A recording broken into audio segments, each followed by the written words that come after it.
keessa wayita sa'aatii 6 gara 7 jidduu bilookii warra shamarranii tokko irratti balaan tasaa ibiddaa sababni maal akka ta'e gaagamaatti hin beekamin ibiddi ka'ee tumsa qaamolee nageenya naannoo jiranii fi barattootaatiif. Agamaatti garuu lubbuun nama tokko akka ta'e dubbatamu jira. Qaamoleen nageenyaa wayita ibiddi gara dhaamu ture ga'ee barattoota gara doonii dachaasanii lubbuu nama barattoota tokko barataa tokko lubbuun baate jiranii eenyu akka ta'e adda baafannee beekuu hin dandeenye reeffa qabatanii deemanii. Tole wayita ibiddi kun qabatu kan garuma kutaa barattoota irraas qajeele moo sa'a meeqarraa hanga meeqaatti akka lakkoofsa biyyattii guyyaa walakkeessa irraa kaaseeti? Guyyaa walakkeessa 6 fi walakkaa irraa kaasee akka sa'a 8 fi gara sa'a 9tti qaamoleen nageenyaa fi barattoota hin dhaame. Yoo giddi nama saala rakkisaa ta'e jira akka akkuma waliigalaatti giddi bishaan hin qabu. Mooraa yuunivarsiitii deemee bishaan alarraa kadhatee alarraa galchee roottoo alarraa galchee itti fayyadamee dhaamsuudhaaf fayyadamaa ture bishaan mooraa waan hin jirreef.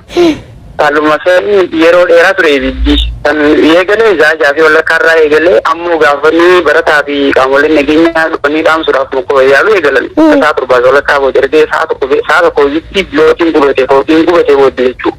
Okay, bilookiin gubate kun kanneen shamarran keessa jiraatan jechaadha? Bilookii shamarran keessa jiraatanii tokkichuma shamarran keessa jiraataa shamarran yeroo of keessaa banii jira ta'e.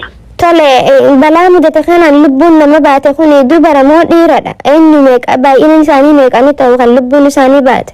Kan miidhaan ammatti wanni adda biyya hin jiru qaamoleen nageenyaa wayita silaatee fakkaatanii deemanitti gara doonii nuti deebisan barattoota gara doonii akka galan dhiiraa fi dhalaan akka galan gara doonii taasisan booda akka qabatanii deemanii dhiiraa haa ta'u dhalaa haa ta'u wanni adda biyya hin jiru wanni beekamee gammaa. Tole qaamonni nageenyaa isin akka mooratti olii deebitan takka doormitti olii deebitan isin danqani kuni isin lubbuu keessan baraarfachuuf takka nama gubachaa jiru sun hangatan ta'e takka irraa baraaruuf kan gochaa turtani. Mee qaamni akkana isin godhe kun maali? Ergaan isin isaaniif qabdanuu maalidha? Akkuma waliigalaattu haalummaan jiru giddi kana keessa haalli jiru akka waliigalaatti barataan hamma eebaatiimu barataa muraasaati akkuma waliigalaatti ergaan qaama nageenyaa fi qaama giddi bulchanidha malee warra silaatii bulchaa jiraniif qabu maal inni gabaabumatti mooraa yuunivarsiitii Dirreedawaa kana keessa baay'ina barataa eebbifamuuf deemu gara 2,000 caalu. Ammoo akka waliigalaa baay'inni namaas keessa jiru maaliif akka giddi kana mootummaan galchuu jiru wanni kan ta'e hin jiru baay'inni barataa caala baay'inni barataa warra hin ta'e mootummaan giddi kana galchuu jiru ispeeshaalii tobii kan reessa jechuudha barattoota silaa warra diiploomaa eebbifame digiriin eebbifame fi hojjetaa mootummaa irraa nama 3-4 caalu gara giddi galchee jira mootummaan. Isaan akkanaa kun isaanii wal qabate haa ta'u akkamitti kan yeroo isaa osoo isaan hin galin nagaa turbitu maaliif akka balaan akkanaa kun ka'e isaan gara sanitti itti dhalaa gara sanitti illee isaan itti dhalaa warra silaa haaraa giddi isheen hojjetan kana. Nuka barataa ta'e nuka barataan ta'e adda baasanii hin beeknu qaamni nageenyaa silaa qaama nageenyaa ta'e nuti yaadnullee qaama nageenya ibsuutiin osoo hin ta'in ija qaama nageenya booreessuutiin barataa fi uummata jibbilee dhaabbatee ilaala jechuudha. Egaan isaanii dhoobee jiraate. Sirreessuu fi akkaataa silaatti nageenyaa fi lubbuu barataatiif wabii saniitti deemuutti hin jiran kan ammoo akka sirreeffatanii ilaala. Dirreedawaa keessa wayita sa'aatii 6 gara 7 jidduu bilookii warra shamarranii tokko irratti balaan tasaa ibiddaa sababni maal akka ta'e gaagamaatti hin beekamin ibiddi ka'ee tumsa qaamolee nageenya naannoo jiranii fi barattootaatiif. Agamaatti garuu lubbuun nama tokko akka ta'e dubbatamu jira. Qaamoleen nageenyaa wayita ibiddi gara dhaamu ture ga'ee barattoota gara doonii dachaasanii lubbuu nama barataa tokko lubbuun baate jiranii eenyu akka ta'e adda baafannee beekuu hin dandeenye reeffa qabatanii deemanii. Tole wayita ibiddi kun qabatu kan garuma kutaa barattoota irraas qajeele moo sa'a meeqarraa hanga meeqaatti akka lakkoofsa biyyattii guyyaa walakkeessa irraa kaaseeti? Guyyaa walakkeessa 6 fi walakkaa irraa kaasee akka sa'a 8 fi gara sa'a 9tti qaamoleen nageenyaa fi barattoota hin dhaame. Yoo giddi nama saala rakkisaa ta'e jira akkuma waliigalaatti giddi bishaan hin qabu. Mooraa yuunivarsiitii deemee bishaan alarraa kadhatee alarraa galchee roottoo alarraa galchee itti fayyadamee dhaamsuudhaaf fayyadamaa ture bishaan mooraa waan hin jirreef.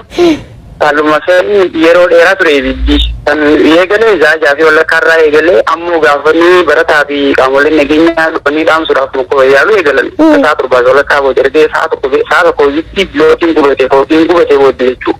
Okay, bilookiin gubate kun kanneen shamarran keessa jiraatan jechaadha?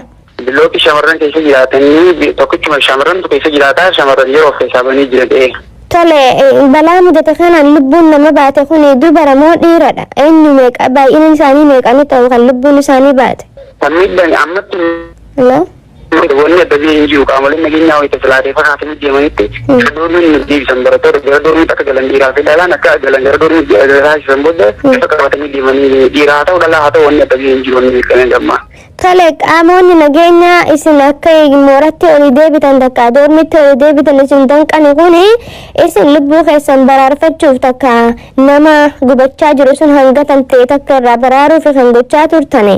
Mee qaamni akkana isin godha kun maali? Ergaan isin isaaniif qabdanuu maalidha?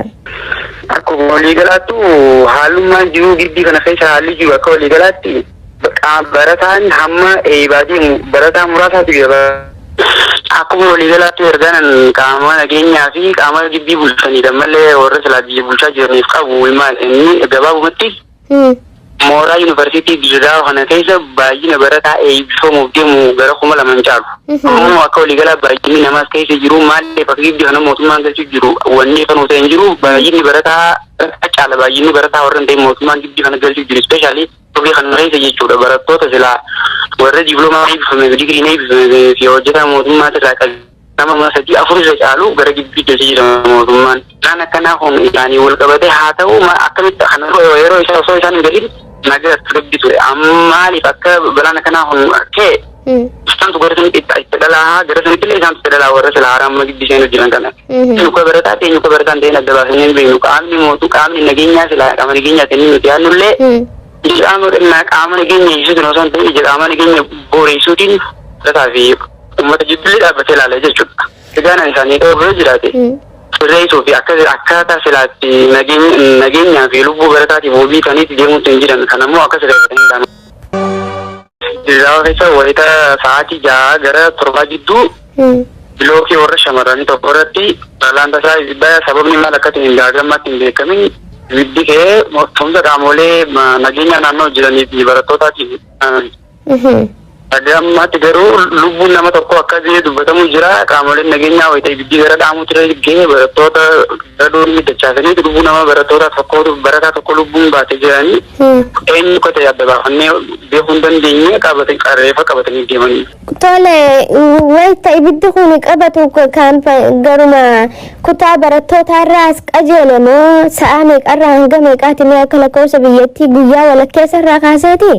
Guyyaa walakkaa isaa jaafee walakkaa irraa kaasee akka sa'a 8 fi gara sa'a 9tti qaamolee nageenyaa fi barattoota hin dhaame yoo giddi nama saala rakkisaa keessa jira akka waliigalaatti giddi bishaan hin qabu deemee mooraa yuunivarsiitii deemee bishaan alarraa kadhatee alarraa galchee roottoo alarraa galchee itti fayyadamee dhaamsuudhaaf fayyadamaa ture bishaan mooraa waan hin jirreef haaluma yeroo dheeraa ture ibiddi kan eegalee jaafee walakkaarraa eegalee ammoo gaafanii barataa fi qaamoleen nageenyaa dhufanii dhaamsuudhaaf mukkoo yaalu eegalan sa'a 7 walakkaa booda ergee sa'a tokko ibiddi bilookiin gubate booda jechuudha.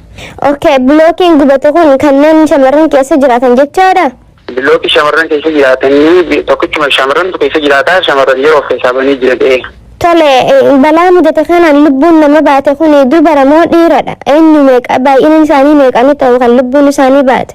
Kan miidhaan ammatti wanni adda biyya hin jiru qaamoleen nageenyaa wayita filaatee fakkaatanii deemanitti gara doormiin deebisan barattoota gara doormiitti akka galan dhiiraa fi dhalaan akka galan gara doormiitti taasisan booda akka qabatanii deemanii dhiiraa haa ta'u dhalaa haa ta'u wanni adda biyya hin jiru wanni beekamee gammaa. Tole qaamonni nageenyaa isin akka mooratti olii deebitan takka doormitti olii deebitan isin danqani kun isin lubbuu keessan baraarfachuuf takka nama gubachaa jiru sun hangatan ta'e takka irraa baraaruuf kan gochaa turtani. Mee qaamni akkana isin godha kun maali? Ergaan isin isaaniif qabdanuu maalidha?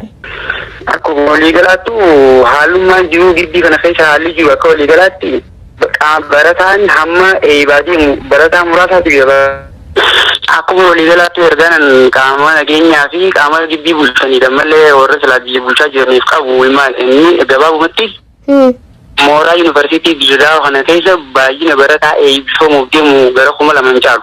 Ammoo akka waliigalaa baay'inni namaas keessa jiru maaliif akka gidbii kana mootummaan galchuu jiru wanni kan ta'e hin jiru baay'inni barataa caala baay'inni barataa warra hin ta'in mootummaan gidbii kana galchuu jiru ispeeshaalii Oke kan keessa jechuudha barattoota silaa warra diploomaa eebbifame digirii eebbifame fi hojjetaa mootummaa irraa qabu nama masatii afur irra caalu gara gibbiitti jira mootummaan. Isaan akkanaa kun isaanii wal qabatee haa ta'u akkamitti kan yeroo isaa osoo isaan hin galin nagaa dubbi ture.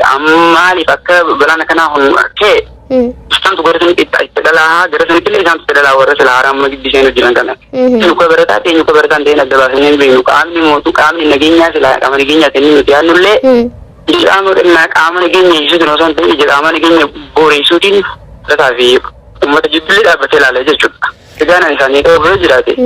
Sirreessuu fi akkaataa silaatti nageenyaa fi lubbuu barataatiif wabii kaniitti deemuutti hin jiran. Kanammoo akka sirreeffatanii